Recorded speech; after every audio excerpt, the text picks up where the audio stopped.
The story isn't over. There are yet more names being added to the list of survivors of infected blood, as often as every other week. Well, even now I can look back on it, it's kind of bizarre. I'm speaking to Stephen. He's in his late 50s and he loves cycling. He's telling me a story that's fresh. It only happened a few weeks before we talked. It's a phone call, and it was out of the blue, to be honest. It was my new doctor, Dr. Croker, and he's phoned me up and he's just said, "Hi, Mr. Smith, you've got a moment? Yeah, got some bad news." This is Bed of Lies, Episode 6, Retribution, Part 2. Stephen moved to Cornwall with his wife last year. They're from Essex. He'd registered with his new doctor and been for a health checkup. He just asked the usual questions. How's your health? How you been feeling? I just said that the stomach pains, back pains, and he went, "Oh, you sort of raised an eyebrow. What's that all about?" I said, "Oh, I've had this now for 6 years. I had it bad for 6 years." The pain's been crippling. It's horrible. It really hurts. It's like a cramp, but 10 times worse. You take painkillers and it doesn't touch the sides. It does nothing. You put water bottles on it. You go in baths. You try it. I lay on the floor. But I can see in your face when you're describing that pain, you sort of like your face scrunches up in a way that kind of I can feel it almost just by seeing that in your face. Horrible. Over the years, he's visited top London consultants and done test after test. I have lost count of the cameras that have gone down my throat, the cameras that have gone up my back passage. MRI, you name it, I've had it. I've had MRI scans, I've had CAT scans. One doctor thought he could have pancreatic cancer, but he was in the clear. They removed his gallbladder, but the pain continued. Stephen quit his job on the London Underground. He became depressed and angry. Then finally, after 7 years, this small-town GP in Cornwall had a diagnosis. And lo and behold, my doctors turned around and said, "You've got hepatitis C." Hepatitis C. That's what's been causing all the problems over the years. I was in shock, and that's the truth of it. I was like, wow, what's that? So I've gone straight into Google, and it terrified me. I broke down and started crying. That's the truth of it. He discovered how most people catch the virus. The first thing that I've seen is from sharing drug use, and that certainly isn't me. I've never touched drugs in my life, let alone shared needles. You can also catch it from tattoo parlours, but that wasn't him either. Then he spotted another way. Or by blood transfusions. And Stephen did have one of those.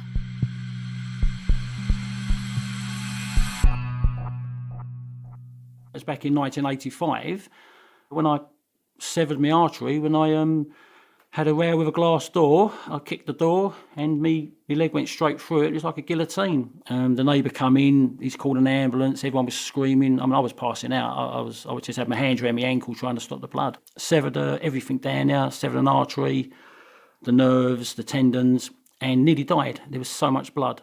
The next thing he remembers is waking up in hospital. And I'm laying on my back and I'm looking up. And I couldn't see anybody, I couldn't hear anybody, because it was now probably 2-3 o'clock in the morning. And then I've looked along the bed, but I've got all the curtains around me. And I could see a metal pole, and it had a bag on it.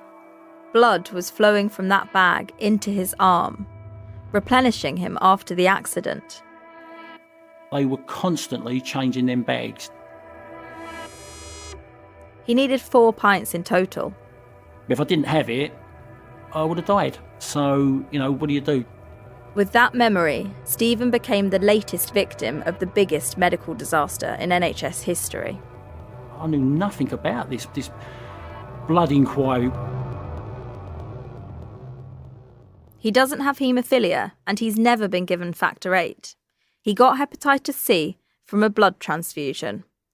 This is a different part of the story, but one the infected blood inquiry is also looking into. Britain was self-sufficient in blood, unlike plasma, so infections like Stephen's came from British people who volunteered to donate. A test for hepatitis C only became available in 1991, so the blood couldn't be screened. But there were still avoidable mistakes that the inquiry's looking into. As for now, experts say anyone who had a blood transfusion before 1991 should get a hepatitis C test. It can take years for symptoms to appear, sometimes as long as 20 or 30. So there are many more people out there like Stephen who could have the virus and not know. If he had been diagnosed years ago, the hepatitis might not have done so much damage. I'm apparently at stage 2 going to stage 3 and I've got liver damage. I've said this before. Left untreated, it can cause cirrhosis and liver cancer. No one, in their wisdom, decided to do a Hep C test. It's taken a little GP and a little GP surgery in a little place called Helston to save my life. The exact number of people who've been infected is unknown, but the estimates range from a few thousand to nearly 30,000. I've spoken to more than a dozen people like Stephen who were given hepatitis C from blood transfusions. It must be about 4 weeks ago now. So this is really very new for me. I'm still processing it all and quite numb from it. There's Margaret, who went to donate blood a couple of months ago to give back during the pandemic. That's not her real name. You know, it's just one of those things that I thought, actually, I really must do that. I haven't been. But a few weeks later, she received a scary letter. I've asked her to read it to me. I'm writing in connection with the blood donation you gave on the 28th of June. Unfortunately, we were unable to use your blood for a patient because it tested positive in our routine hepatitis screening test. The results indicate that you have a hepatitis C infection. It's been very scary, but, you know, I am so grateful that I know before knowing because I'm ill.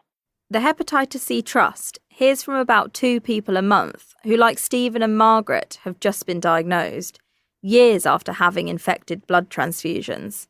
And they often have eerily similar stories.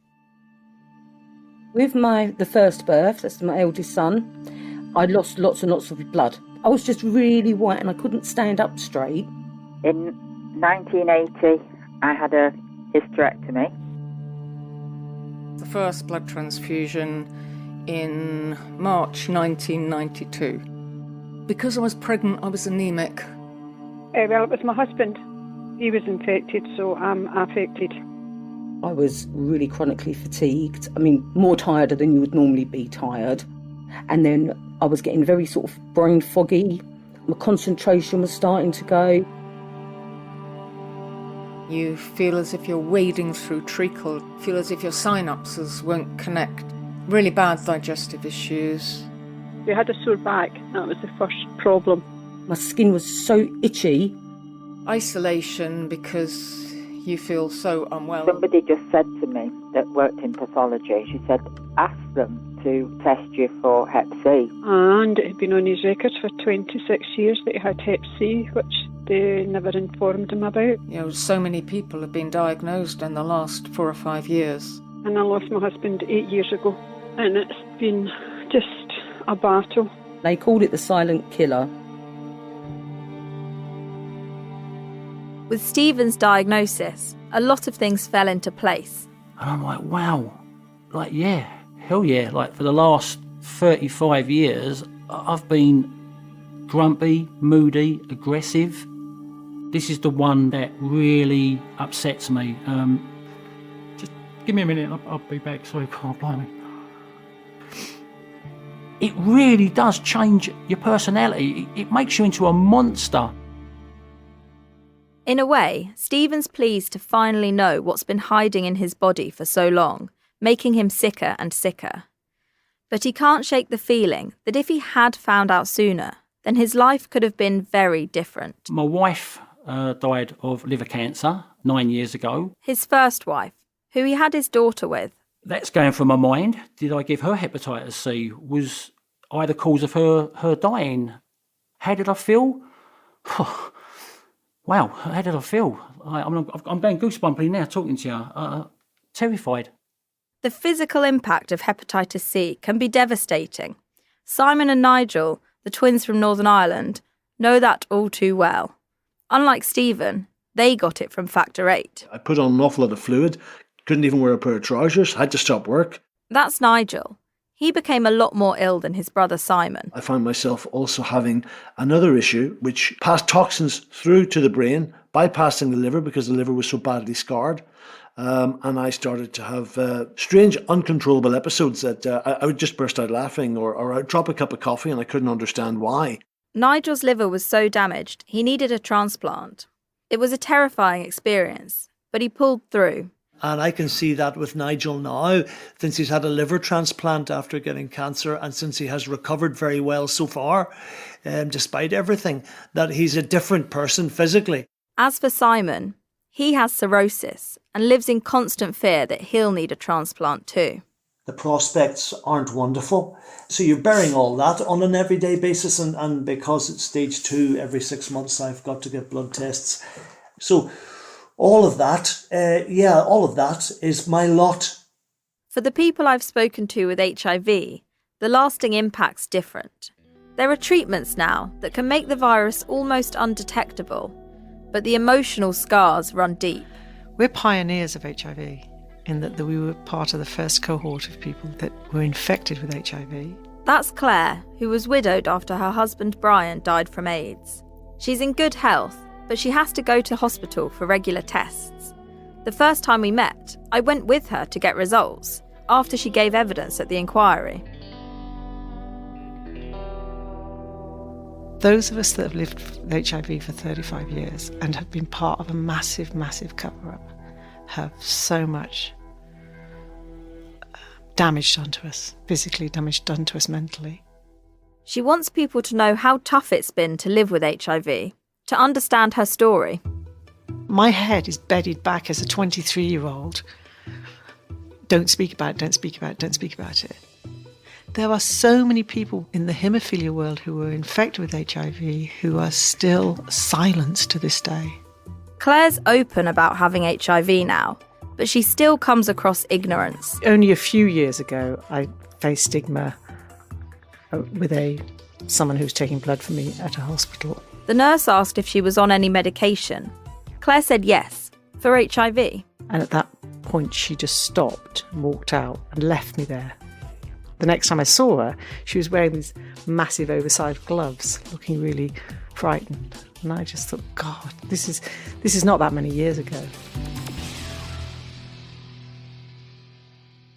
Joe, who was married to Frankie, says something similar. To this day, the idea of being open about his HIV is unthinkable. How does it make you feel now to be keeping it quiet? Because a lot of people listening might think that stigma doesn't exist in the same way now. To be honest, I'll slip into Latin, but that's bollocks. I wear a red ribbon and I take it off as soon as I get on the train. I live in a small village in central England, and if I walked in the pub with this, I'm fairly sure I'd have the equivalent to a burning cross in our front garden. Whereas if I walked in and said I'd got cancer, I'd have free drinks all night. You try living with something like AIDS or even hepatitis in a small rural village, it's nonsense, total nonsense.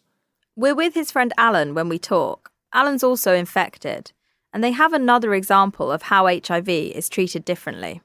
It's still an offence for me, Joe, or anybody to sleep with somebody without telling them our status. Even though we are undetectable, which is untransmissible, there is still legal ramifications. Yes. And there aren't to any other diseases that can be passed that way. Frankie tells me she's had to live a double life because of what happened to her and Joe. Even if you say, I lost a baby, where did you bury? How can I explain that? Because I didn't. So it's best not to get people involved in your life. Answers beg more questions, and they're not always ones survivors want to respond to.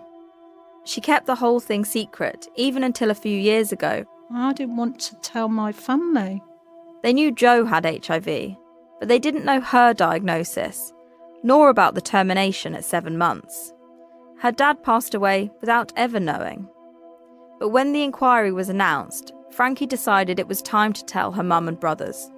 Oh my God, my mum is bless her, so laid back. Oh well, let's just get on with things, because I knew that's exactly what she would do. So my mum just was my mum. My brothers find it quite difficult. They treat me like they're walking on glass. but they can now see why Frankie changed so much as a person. Before I was just wicked and horrible and nasty. Now they can understand why. Where it's coming from. Yeah. Why all of a sudden this girl that was like the way she was became sullen, quiet. That makes me sad. Frankie's mum passed away earlier this year. At the wake, one of her brothers confessed to her. Do you know what? He said, I just do not know how you did that. And I can't even compute how you did it and on your own. And I said, I can't either. I wouldn't advise anybody to do what I did. You know, I didn't see any other way. Joe and Frankie's virus levels are now undetectable, but Frankie was recently diagnosed with post-traumatic stress disorder. How's your physical and mental health now? Physical health, it's okay. I look after myself, I eat well, I walk. My mental health is probably quite difficult. I'm still having counselling, but I'm getting there.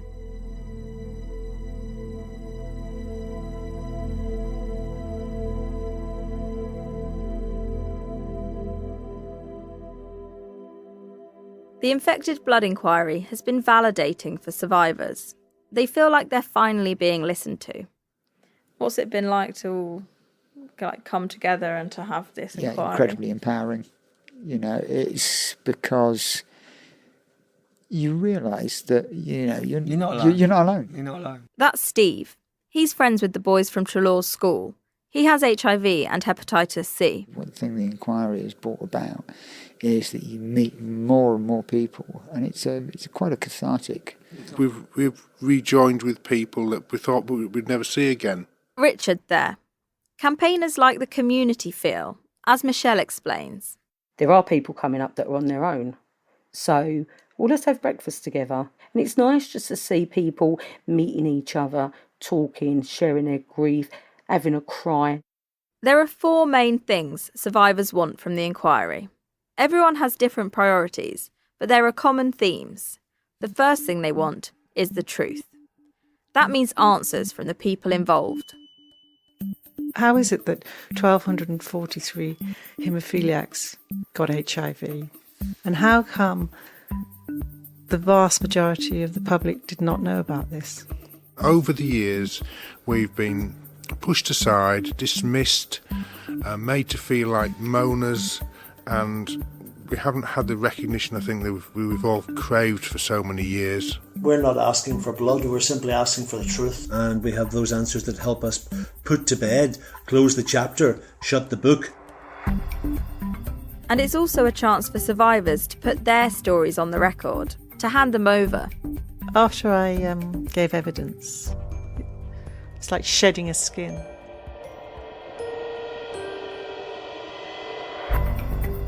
The second thing they want is a formal apology.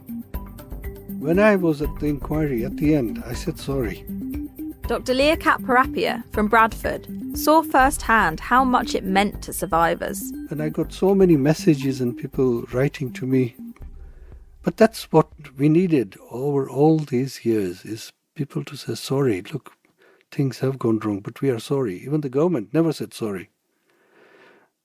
And the reason is, in this country, there is a culture. If you say sorry, it means you're admitting liability. And if the government did that, they might have to pay compensation. And that's the third thing survivors want. For those of us that are still alive at the end of all this, whether it be 18 months or 2 years down the line, I just hope everyone gets what they deserve.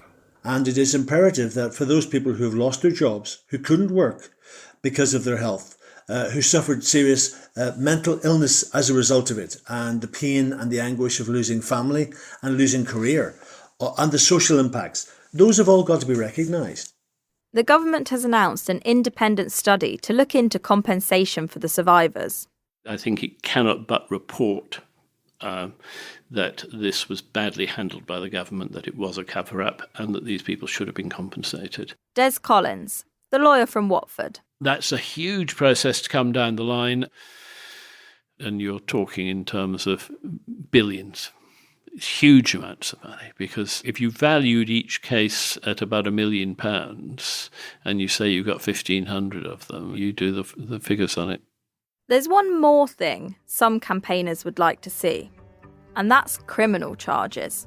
We would love a criminal prosecution out of this. Who exactly could be in the dock if there were to be charges is unclear. Doctors, politicians, civil servants, or people from the pharma companies. One of the main people I would have liked to have seen criminal charges against is Arthur Bloom. He's the leading haemophilia doctor, who died in the 90s.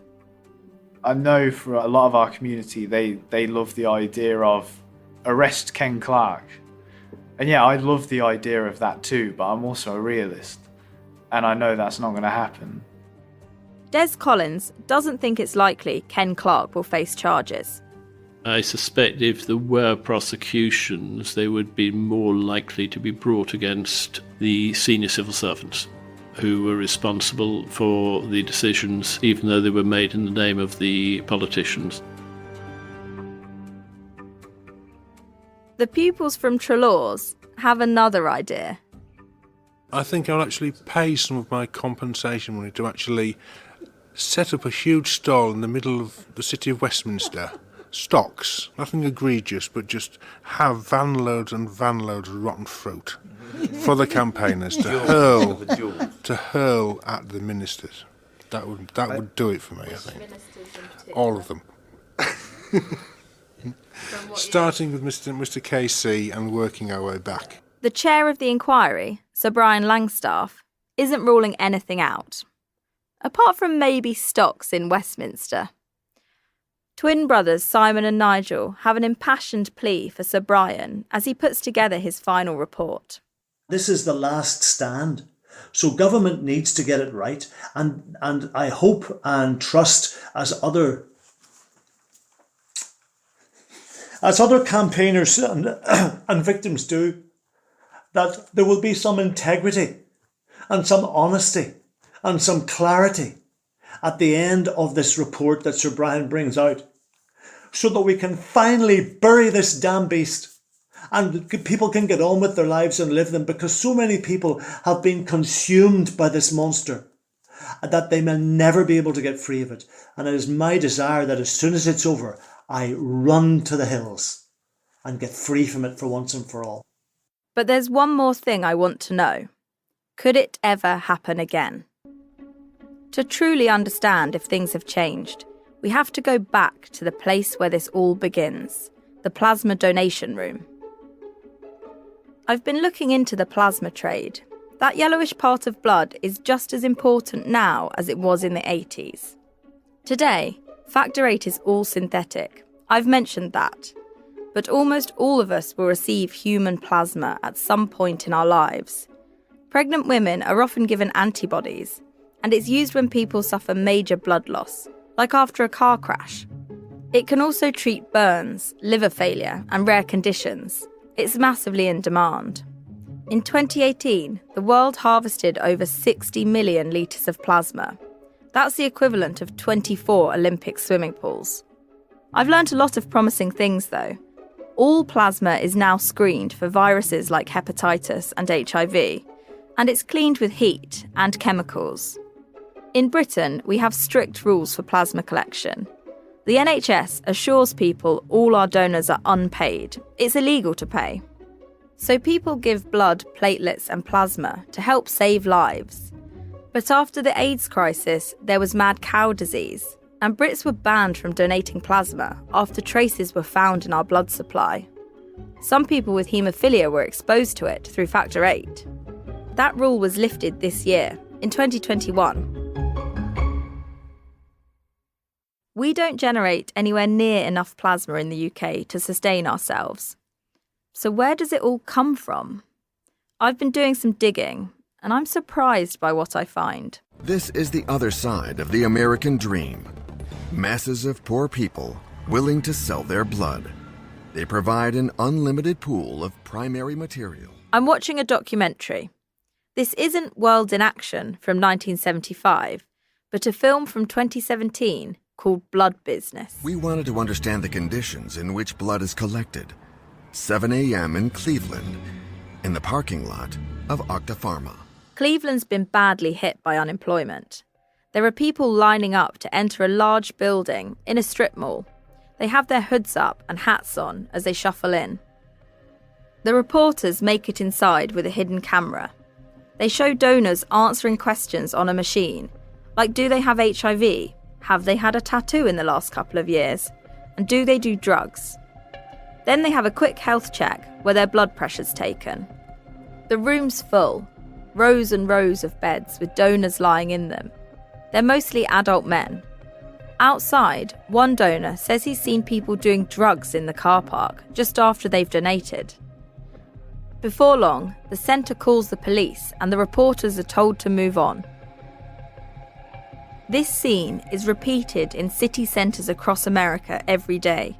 People queuing up to give plasma on a weekday morning. What if you could earn extra money while doing something great for others? At Octapharma Plasma, you can. Not only are plasma donations vital to the treatment of rare, chronic, and genetic diseases, but it's not just TV adverts that appeal to Americans to donate their plasma. There are billboards that say, give plasma, make $700 a month. There are radio commercials. I've seen ads on buses.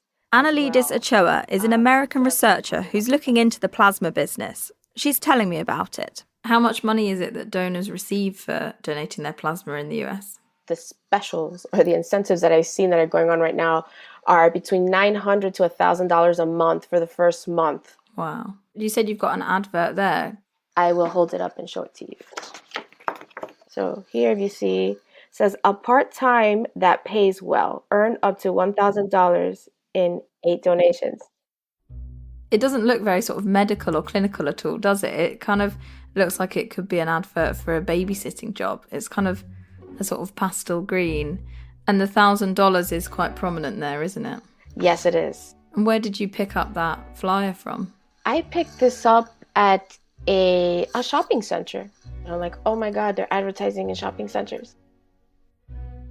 She reads the small print to me from the bottom of the flyer. To initial donation to receive a total of $125 on your first donation, $150 on your second donation, $150 on your third donation, $125, $150 on the sixth, $100 on the $100 on the 8th successful donation. Initial donation must be completed by April 30th, 2021, and subsequent donations within 30 days. So it's really pushing you to do all those 8 donations in your first month. Not really giving you much time to see how one plasma donation affects your body or anything like that. That is correct. It feels like a bit of an incentive driver, doesn't it? Oh, well, I'm getting 100 this time, but next time I'll get 150. Yes, and I mean, the intention is to recruit long-term donors. So plasma companies want people to become permanent donors, not just for a month, but, for years. There are adverts that offer bonuses for people who bring friends with them to donate. As for the location of the plasma centres, they're still based in poor areas, like Skid Row. Annalidis shows me a map she's made. They're concentrated in cities with high unemployment and near state-funded universities. One of the most interesting things that I learned while investigating the plasma industry is that there are a lot of plasma centers along the US-Mexico border. And it's not uncommon for people to cross the border to donate their plasma. With all this, America generates 75% of the world's plasma supply. China makes 10%. And the rest of the world, well, it pales in comparison. The United States has the least restrictive regulations in the world. People can give up to twice a week, and that would be 104 donations per year. In Britain, we can only donate twice a month, or 24 times a year. And just as it was decades ago, Britain is still getting a lot of its plasma from American donors on Skid Row. There's a fierce debate. Should countries pay donors to get enough plasma to feed the growing demand? The World Health Organization still recommends self-sufficiency, after all. Others say it's unethical, that paid plasma leaches off the poor. that we don't mind the practice of paying for plasma, but only when it happens overseas, that we're all prepared to just turn a blind eye.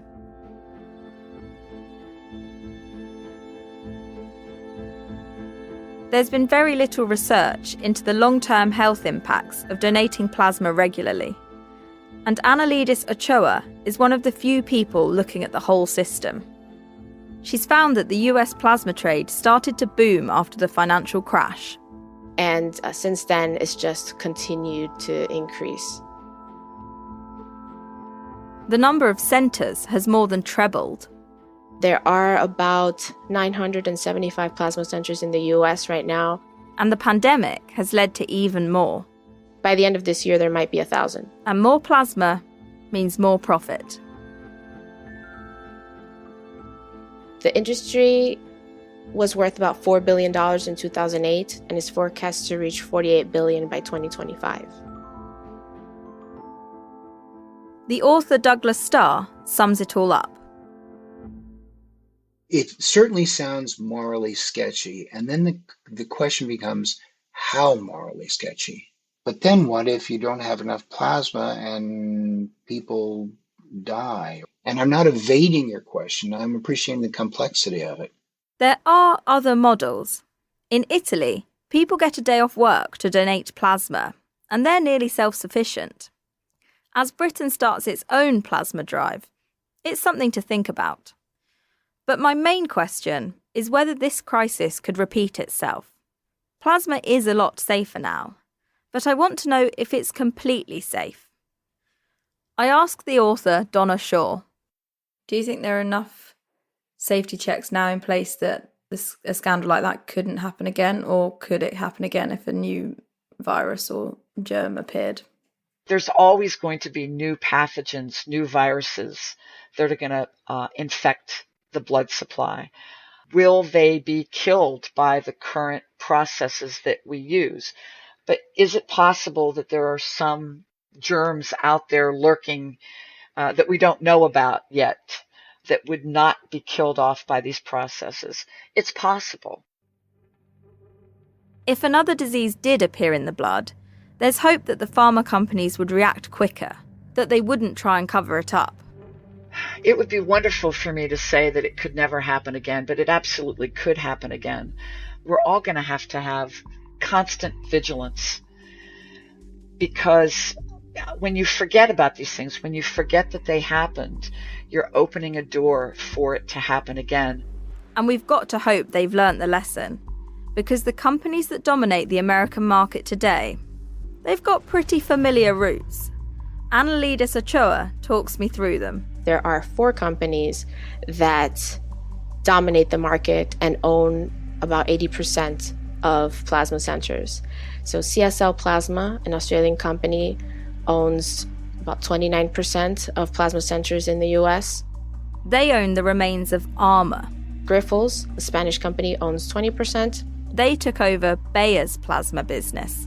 BioLife, which is owned by Takeda, a Japanese pharmaceutical, owns 16% of the market. They have Baxter's Hemophilia division. And Octapharma, a Swiss company, owns 15% of the market. And that was founded by a man called Wolfgang Marguer, who used to run pharmaceuticals at Revlon Healthcare. I contacted the companies for their response, but only 2 replied in time. Bayer say they've cooperated with the public inquiry, and they express sympathy for people who were infected and their families. They wouldn't add more because of the inquiry. And Baxter, they say they sold that part of their business. I go back to Kay Noel, the whistleblower from Alpha. Do you think lessons have been learnt? I'm cynical, so. Do I think that the corporate world will be faster to respond to the next risk that arises? I'm too cynical to believe that that's the case. But I'm going to give Douglas Starr the final word on this.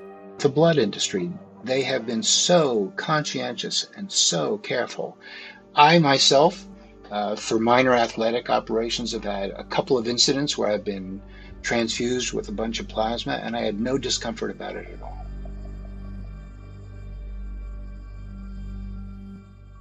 When I started digging into this scandal, my motivation was to tell the story of a group of people who were given deadly infections from treatments designed to help them, who were then pushed from pillar to post in the search for justice, and who've largely been forgotten from public consciousness.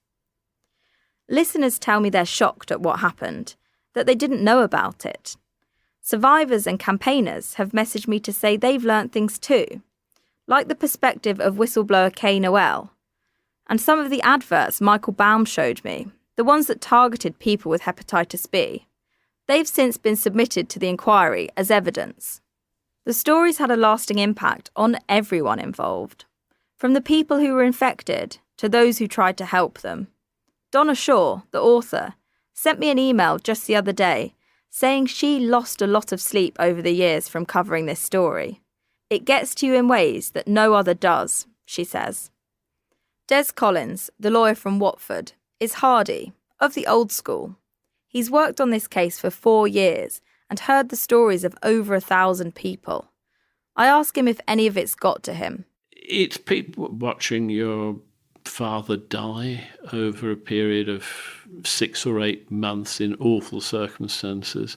And very often it's not just the experience of death, it's what happened after the death. This is back particularly in the early days when the funeral people would say, well, basically leave the body in a black bag at the end of the garden.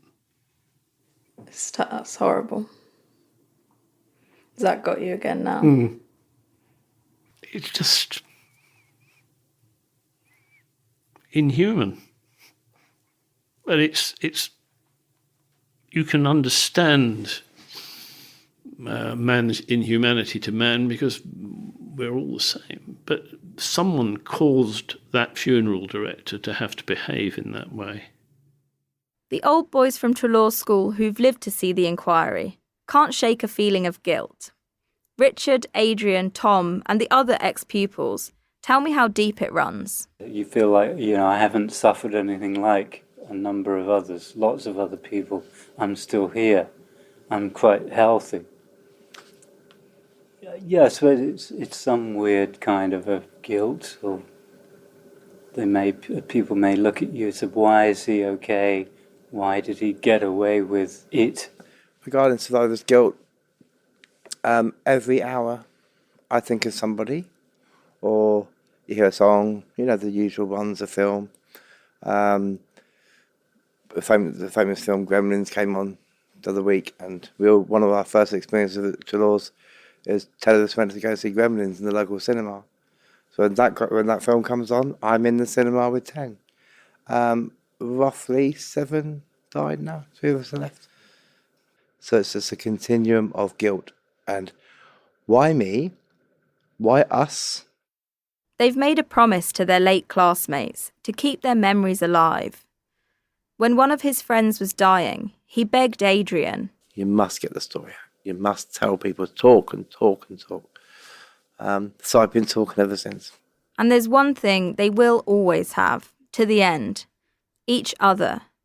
They're bonded by this tragedy for the rest of their lives. You can take a picture of our backs. That's an interesting photograph. Oh. Is it right far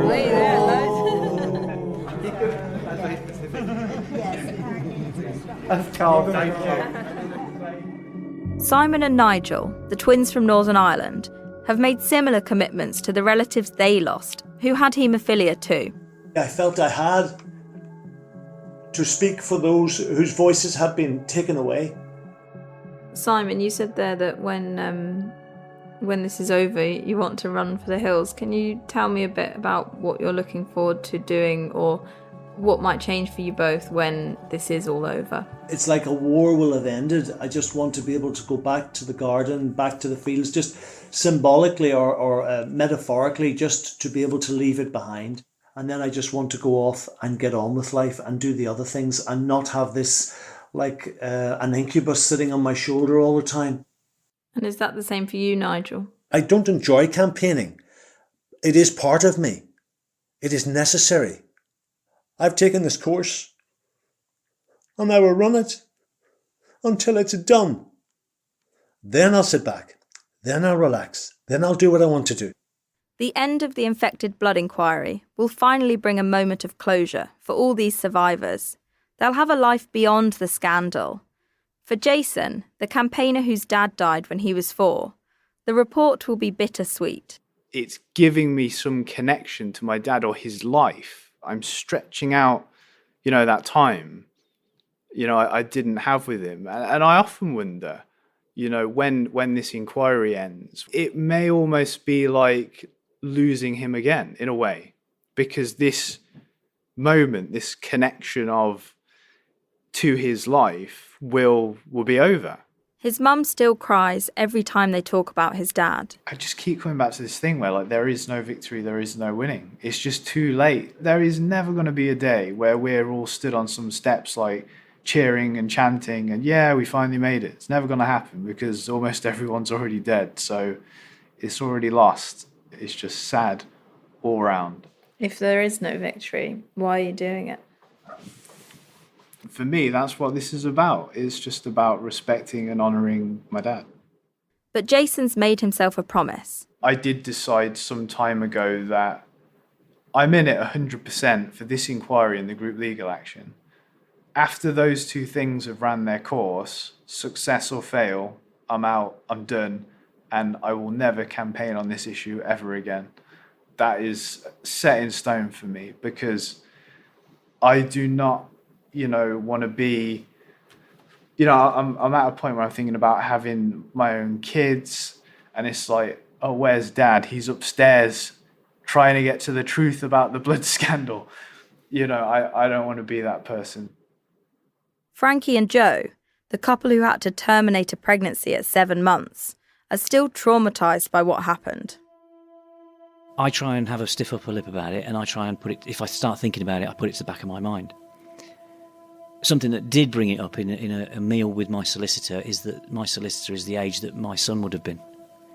That brings it home. Joe's remarried to someone who was widowed after her first husband died from AIDS. He was a haemophiliac too. Frankie tells me her experiences changed her very personality. You are literally a shroud of who you were. At the end of our conversation, she tells me it's now time to try and put everything behind her. I've made a conscious decision from today. I won't be coming back to the inquiry because it's a constant area of upset. But I do feel that it's time to move on. My partner's just had a grandchild, so I'm going to quite happily slip into a bit of normality and a bit of normal life and gain what I can from doing that. And what are some of the things that you're looking forward to in going back into normal life? So we've just moved down to Cornwall, so we're very close to the sea. So everything now is at a point of change and I need to flip to the next episode of me. I'm glad that you're doing this as part of that process. Yes, this is part of that process. This is part of the healing process. And even though there are tears and sadness, the guilt and the blame and the shame is starting to diminish. And I'm so pleased with that. And, the last thing my mum said to me is, take care of you. So I am. Claire has been reflecting on her history and trying to conserve it for future generations. She's proud of how she overcame so many challenges in the face of such tragedy. And she's pleased it's now being documented in this podcast. This is as important to me as evidence to the inquiry because it's there. It's being recorded. Still, she exists in a place that's filled with lost things. I mean, psychologically, I'm left now, 60 in a couple of weeks. I'm left without a family. I should be at this point of my life thinking about retirement, thinking about the children I would have had, the grandchildren, watching children go to university, just the normal stuff. But there's one place where she has managed to find solace. And as you come out there, often the birds will just all flutter out. Wow, that's amazing. And I've always been a gardener and always loved space around me. But this is what I'd intended to do, so that's why I moved out. But I've decided to throw some wild seed and have wildflowers here. Her garden's long and verdant, with a wrought iron archway in the middle.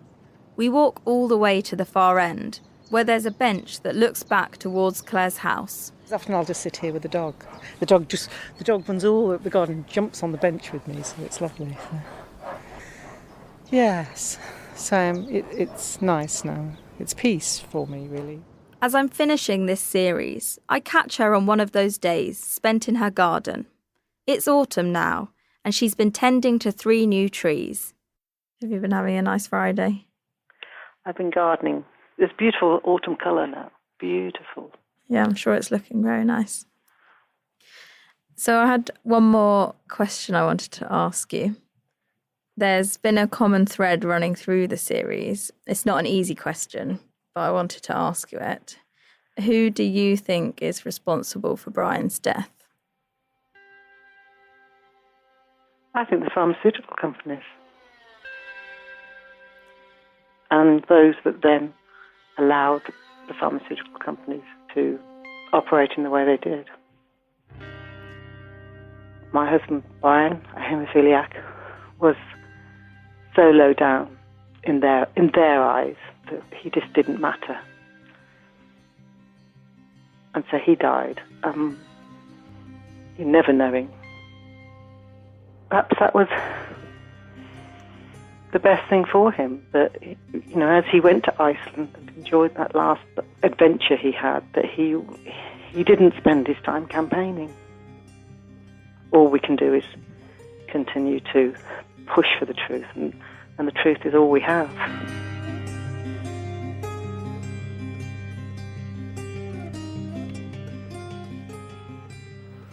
All the things that happen to you are sent as a trial.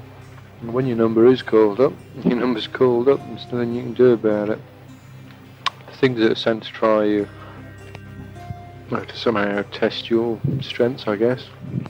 It just goes to show how quickly life can be snatched away from you. You should enjoy everything while you can.